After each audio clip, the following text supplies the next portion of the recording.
Girls हम discuss कर रहे थे अल्कोहल्स, और अल्कोहल्स में मैंने आपके साथ डिस्कस कर लिया है जो भी आपके सिलेबस में प्रिस्क्राइब किया गया है about monohydric alcohols. Monohydric alcohols means जिनमें एक OH ग्रुप होता है, ठीक है। तो उसकी पूरा हमने डिस्कस कर लिया है। नेक्स्ट जो अब आपके सिलेबस में है दैट इज़ डायोल्स। तो आप समझ सकते हो डायोल्स मीन्स वो अल्कोहल जिनमें 2 OH ग्रुप्स होते हैं, ठीक है। और diols are also called dihydric alcohol. जैसे आपने जो पहले किए वो मोनोहाइड्रिक अल्कोहल्स थे क्योंकि उनमें एक OH ग्रुप था। अब जो हमारे सिलेबस में है दैट इज़ डाईहाइड्रिक अल्कोहल्स, जिनको आप डायोल्स भी बोलते हो। For example glycol, you can see here the OH groups are present on 2 carbons, ठीक है। तो that is a diol and it is called glycol. Its name is glycol, ठीक है। या आप इसका UPSC नेम क्या बोल सकते हो, 1,2 इथेन डाईओल, ठीक है। IUPAC नेम क्या होगा इसका, 1,2 इथेन डाईओल, या you can call it as ethane 1,2 diol, ठीक है। 2 कार्बन की चेन है, पहली और दूसरी पोजीशन पे OH ग्रुप लगा है, तो ये बन जाएगा इथेन 1,2 डाईओल, और कॉमन नेम है इसका ग्लाइकोल। इसका आपके सिलेबस में है सिर्फ ऑक्सीडेशन रिएक्शंस, तो वो आपने देख लेना है। Oxidation is glycol give different products on oxidation under different condition, ठीक है।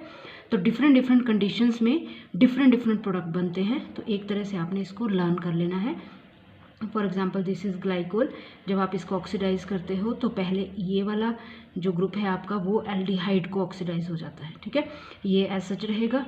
फिर फर्दर ऑक्सीडाइज करेंगे तो ये वाला ग्रुप एसिड को हो जाएगा, ये एज सच रहेगा। वो आपको पता ही है, अल्कोहल की ऑक्सीडेशन से पहले बनते हैं एल्डिहाइड, फिर बनते हैं एसिड्स। तो एक ही ग्रुप की ऑक्सीडेशन कर रहे हैं हम depending upon the oxidising agent. पहले CH2OH से CHO, ये एस एच रहा, फिर CHO COOH, ये एस एच रहा। उसके बाद इसको आप फर्दर ऑक्सीडाइज कर सकते हो, तो ऑब्वियस है इस ग्रुप को भी काय में ऑक्सीडाइज हो जाएगा, CHO में, ठीक है। फिर फर्दर ऑक्सीडेशन से ये क्या बन जाएगा, COH, ये CHO रहा।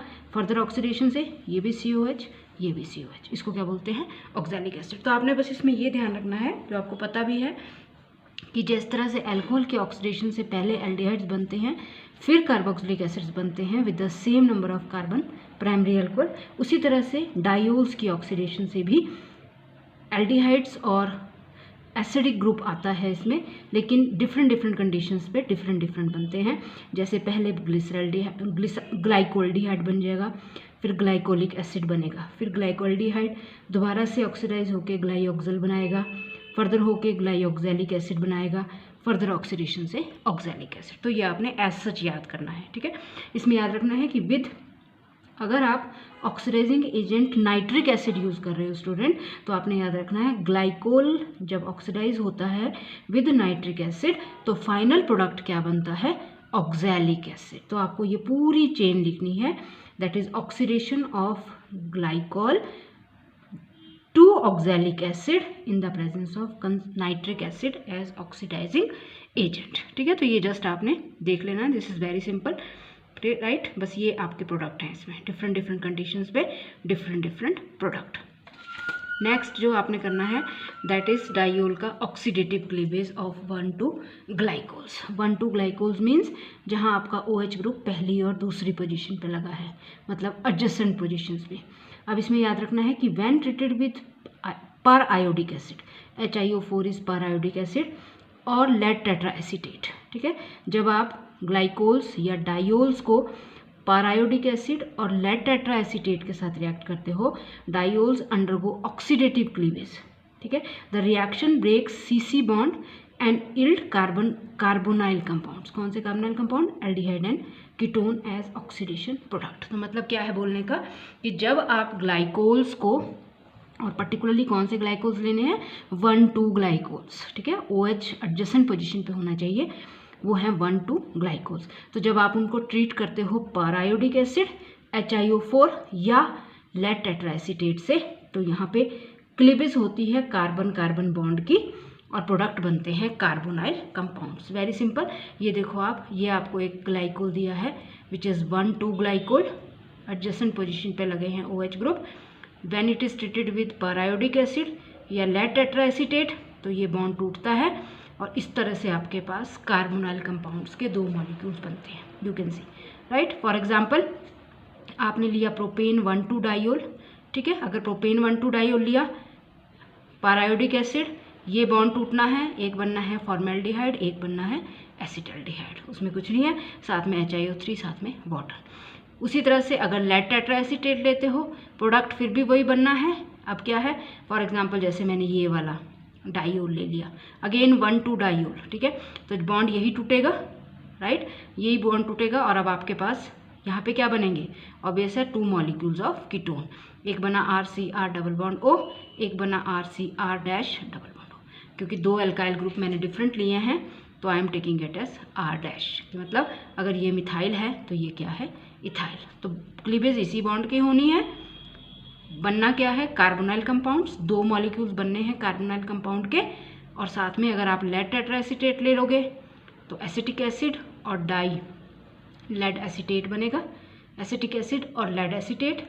अगर HiO4 लोगे तो वही बनेंगे कार्बोनाइल कंपाउंड्स, लेकिन साथ में क्या निकलेगा, HiO3 एंड वाटर। तो दिस इज़ वेरी इंपॉर्टेंट, तो आपने ध्यान रखना है, oxidative cleavage of डाइयोल्स occur in the presence of पैरायोडिक acid and lead टेट्राएसीटेट, और प्रोडक्ट क्या बनते हैं, carbonyl compounds. Cleavage of carbon carbon bond, जो आपकी एडजेसेंट कार्बन है उनका बॉन्ड टूटेगा and there is formation of carbonyl compounds.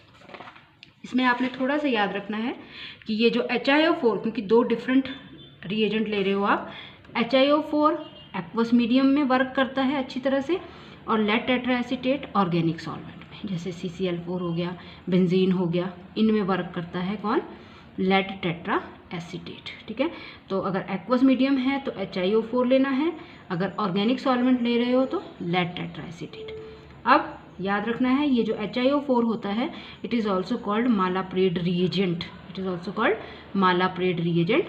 तो जो ऑक्सीडेटिव क्लीवेज 1,2 ग्लाइकोल की विद पैरायोडिक एसिड होती है, that is also called मालाप्रेड reaction, क्योंकि HiO4 is called मालाप्रेड reagent, right. तो दिस इज कॉल्ड मालाप्रेड रिएक्शन। अब इसका मैकेनिज्म देख लो स्टूडेंट्स, बिल्कुल सिंपल मैकेनिज्म है। HiO4 के साथ क्या मैकेनिज्म है, आपको मैंने बता दिया कि HiO4 एक्वस मीडियम में अच्छी तरह से काम करता है, ठीक है। तो जब आप इसको एक्वस मीडियम में लेते हो तो ये एक्वस मीडियम में इस तरह से एग्जिस्ट करता है, H5IO6, बोलने का मतलब कि ये पानी के साथ जुड़ जाता है और इस तरह से कॉम्प्लेक्स बना देता है H5IO6। तो रिएक्ट कौन करेगा, HiO4 नहीं रिएक्ट करेगा, रिएक्ट करेगा H5IO6। तो क्या होता है, ये जो H5IO6 है, इसकी सेल्फ आयनाइजेशन होती है, एक H+ निकलता है बिकॉज इट इज़ एसिड, एक H+ देता है और ये बन गया H4IO6-। तो रिएक्ट किसने करना है अब, H4IO6- ने। तो ये है इसका स्ट्रक्चर विच इज़ H5IO6, ये है इसका स्ट्रक्चर विच इज़ H4IO6-। तो मैंने पहले बता दिया रिएक्ट कौन करेगा, H4IO6-। तो ये आपका आपने डायोल लिया, ये लिया आपने H4IO6-। बिल्कुल सिंपल मैकेनिज्म है, सामने दिख रहा है आपको, वाटर का लॉस हो रहा है इस तरह से, ठीक है। जब H2O ये दोनों आपस में जुड़ रहे हैं, फिर वाटर का लॉस हो रहा है, तो जब वाटर का लॉस हो रहा है तो वो जो बॉन्ड है वो वहीं रह के उधर को शिफ्ट होके ये बन गया डबल बॉन्ड, ठीक है।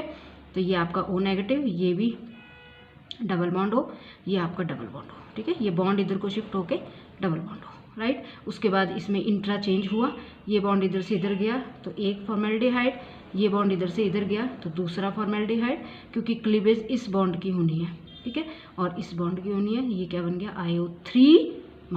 तो आपको बिल्कुल देखोगे, आप जब इसको लिखोगे, बुक से देख लेना है आपने, अगर आपको यहाँ से क्लियर नहीं हो रहा है तो बिल्कुल सिंपल मैकेनिज्म है, साफ क्लियर दिखाया है कि कौन सा बॉन्ड कैसे शिफ्ट हो रहा है और किसकी क्लीवेज हो रही है। ये बॉन्ड टूट रहा है, तो ये जो टूट रहा है ये इधर को शिफ्ट हो गया तो ये डबल बॉन्ड बन गया। इसी तरह से ये बॉन्ड टूट रहा है तो ये इधर को शिफ्ट हो गया, ये भी डबल बॉन्ड बन गया।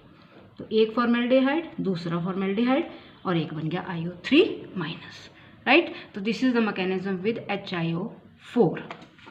इसी तरह से आपने देखना है मैकेनिज्म विद लेड टेट्राएसीटेट। तो स्टूडेंट्स वो आपकी बुक्स में दिया है, आपने वहाँ से देखने की कोशिश करनी है। बिल्कुल सिंपल मैकेनिज्म है, जिस तरह से इसका है वैसे ही लेड टेट्राएसीटेट के साथ है, बनना वही है, कार्बोनाइल कंपाउंड्स के 2 molecules, cleavage carbon carbon bond की होनी है, ठीक है। तो वो आपने देख लेना है कुछ, राइट। उसके बाद लास्ट में थोड़ा सा इसकी यूटिलिटी देखनी है इस रिएक्शन की, कि ये जो आपकी रिएक्शन है that is oxidative cleavage that can be used for structural determination. किस तरह से, जैसे 3 आइसोमर्स ले रहे हो आप ब्यूटेन डाइयोल के, कौन कौन से आइसोमर्स लिए मैंने, एक लिया 1,2 ब्यूटेन डाइयोल, एक लिया 2,3 ब्यूटेन डाइयोल, एक लिया 1,3 ब्यूटेन डाइयोल। अब आप क्या देखोगे कि जब मैंने 1,2 ब्यूटेन डाइयोल को रिएक्ट किया HiO4 के साथ, स्टूडेंट्स क्लीवेज इस बॉन्ड की होनी है, तो एक बनना है फॉर्मेल्डिहाइड, एक बनना है प्रोपेनल्डिहाइड, ठीक है, CH3 CH2 CH double bond, वो आप समझ सकते हो, राइट।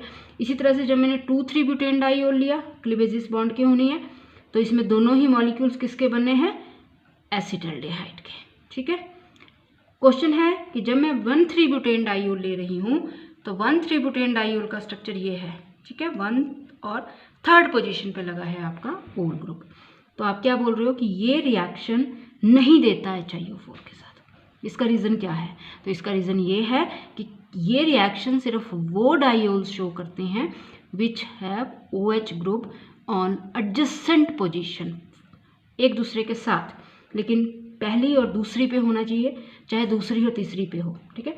लेकिन इसमें क्या हो रहा है, OH group is on 1st and 3rd position, so that means OH groups because not attached to adjacent positions, adjacent carbon, therefore this cannot show oxidative cleavage with periodic acid। तो ये structural determination है कि आप इसकी help से ये बता सकते हो कि जो OH ग्रुप लगे हैं वो पहली और दूसरी पोजीशन पे या एडजेसेंट पोजीशन पे लगे हैं कि नहीं।